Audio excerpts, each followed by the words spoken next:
There are a lot of things that you need to learn in order to be a successful first-time leader. You're not just learning about yourself.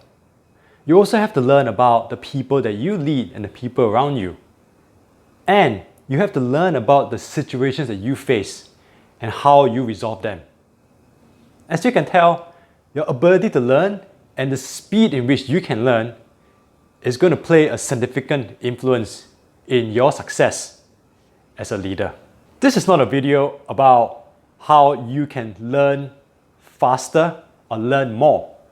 Instead, I'm going to share with you 8 situations that can diminish or slow down your ability or your speed to learn.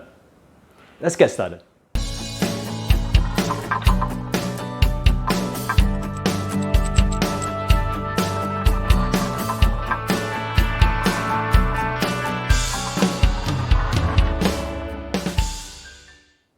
This video is based off Principle 29, Create Coachable Moments. Principle 29 is part of the 30 principles of first-time leadership, that combination of traits that allow you to be a successful first-time leader. To find out more about the 30 principles of first-time leadership, there's a link in the description below, just click on it. Situation 1, lack of self-awareness. I decided to tackle this first because I've met first-time leaders who genuinely believe that once they've gotten their promotion, they have nothing else that they need to learn about leadership. Let me just say that I've interviewed many senior leaders from around the world, and no one has ever said to me that they have learned everything that they need to learn about leadership. A first-time leader has to be aware that they have a lot to learn about being a successful leader. Hey, I'm doing this full-time, and I'm still learning a lot about leadership. One of a leader's job, especially a first-time leader, is to learn more about themselves as much as they can, because how they lead themselves is how they are going to lead others. You need to know what are the traits of a successful leader so that you can figure out what you're good in and what you need improving on. Now, I've already done the work for you, and so there's no excuse for you to not know. It's called the 30 Principles of First-Time Leadership. There's a link in the description below. Just click on it. Situation 2. Hubris. Getting the promotion to become a first-time leader can be a confidence booster for some. So much so that some of them actually believe that they have achieved it and they have nothing else to learn. Well, sorry to tell you this, but getting a promotion doesn't make you better than your former peers. In fact, getting a promotion to be a first-time leader has simply meant that you have finished the previous race and you're now entering a new one. You have moved on to a higher level team where your peers are also first-time leaders in their own right. The competition just gets more intense.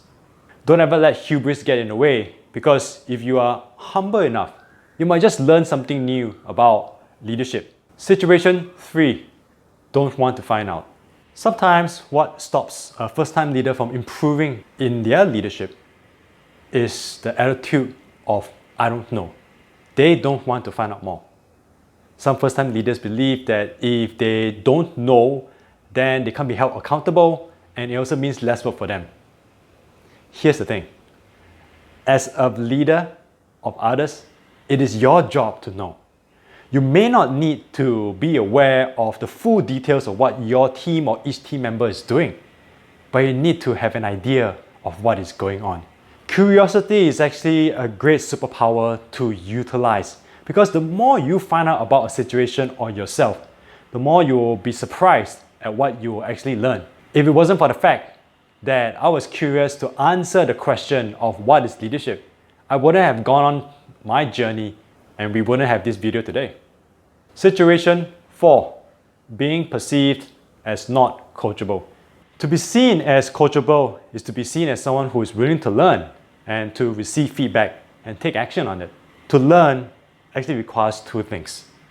The first thing is a receiver with a willingness or desire to learn. The second thing is someone or something who is going to share or transmit that knowledge, insight, or information. So you may think that you are a person who is willing to learn and that you are coachable.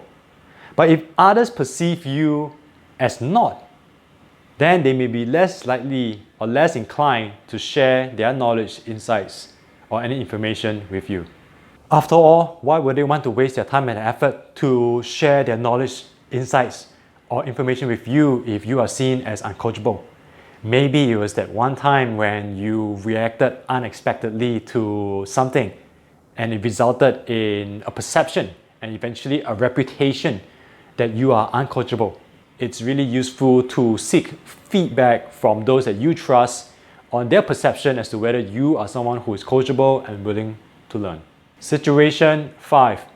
Judging the giver of feedback.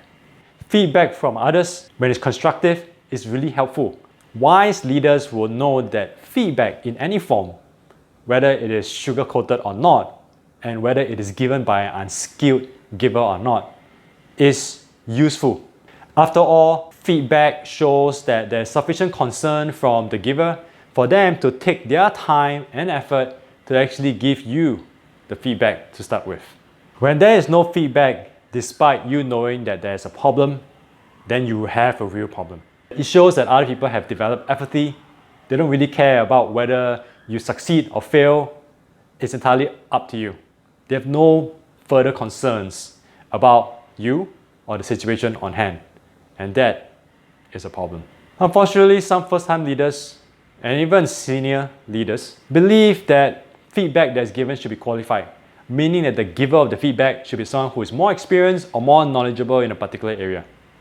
If that's the case, then why bother to get feedback from your customers? After all, they really have no insights into the inner workings of your organization. They only want their product, right? So what I would say is this: be gracious in accepting the feedback from anyone, because you might never know what you will learn from it. And then you can be the judge as to the value of the feedback. Situation 6. Is your leadership turning people off? If you have a leadership approach that is mostly about you and leaves little to no space for anyone else, then I want you to stop it. Do you have a leadership style that people say is confrontational, authoritative, directive, or just plain domineering? If that's the case, you probably are not giving much space for anyone to lead in your own area. If you're not leaving much space for anyone else in your team to lead, then you're not leaving much space for anyone in your team to give feedback. Because the willingness to give feedback is a sign of leadership. Giving feedback requires courage. It shows that the giver is concerned about the person or the situation at hand, and they're willing to take the time and effort to ensure that the feedback is given and received. So if your leadership feedback is not allowing you to gain the insights, perspectives, or opinions from those around you, then what you're really doing is doing a huge disservice for yourself. You are not getting the full or as much information as possible before you make a decision and take an action. Situation 7. Having a negative reputation. The stronger your relationships, the more information you're going to have access to, the more learning opportunities you will have. When people get to know you well, they are more open to share their insights and opinions with you. In turn, you are also more likely to be influenced by them. And that's precisely why our parents tell us to choose our friends wisely when we were young. As a first-time leader, you need to choose your network wisely, because in many cases, you are most likely to go to your network first for inputs and advice. But your learning doesn't just come from those people that you know directly or who are part of your inner circle. Opportunities to learn can also come from people in your outer circle that you may have only met a few times and have yet to develop a strong, direct relationship with them. For people in your outer circle, they depend on the reputation that you have. What I mean by this is, it's not so much you know them, but how much they think they know you. And they make that judgment, that assessment, based on the reputation that you have. If they feel that they know you and that they can trust you, then they're more likely to open up and share information or insights with you. If not, then you're not going to get anything and you're not going to learn much. And so, while many of us are focused on ensuring that we have positive relationships with our inner circle, it's also important to ensure that we have the right reputation with our outer circle. Situation 8. Not learning from the past. Ever come across a situation where you think this time is different? Really? How is it different? How is your situation so unique that there's no one else in the world who have experienced something similar? So instead of blindly trying to experience everything on your own, try to reach out and find out if there are other people who have had similar experiences that you can learn from. I was able to progress rapidly in understanding my own leadership, not because I learned everything on my own, but because I learned from my interviewees when I had the time to spend with them. And when there's an opportunity for you to experience a situation for yourself, you're more ready to learn from that situation because you already have an existing foundation of wisdom and insights from others. Yeah, I hope you really got value out of the 8 situations that could hinder your ability or speed to learn. If you did, make sure you hit that like button. It really helps me out with the YouTube algorithm.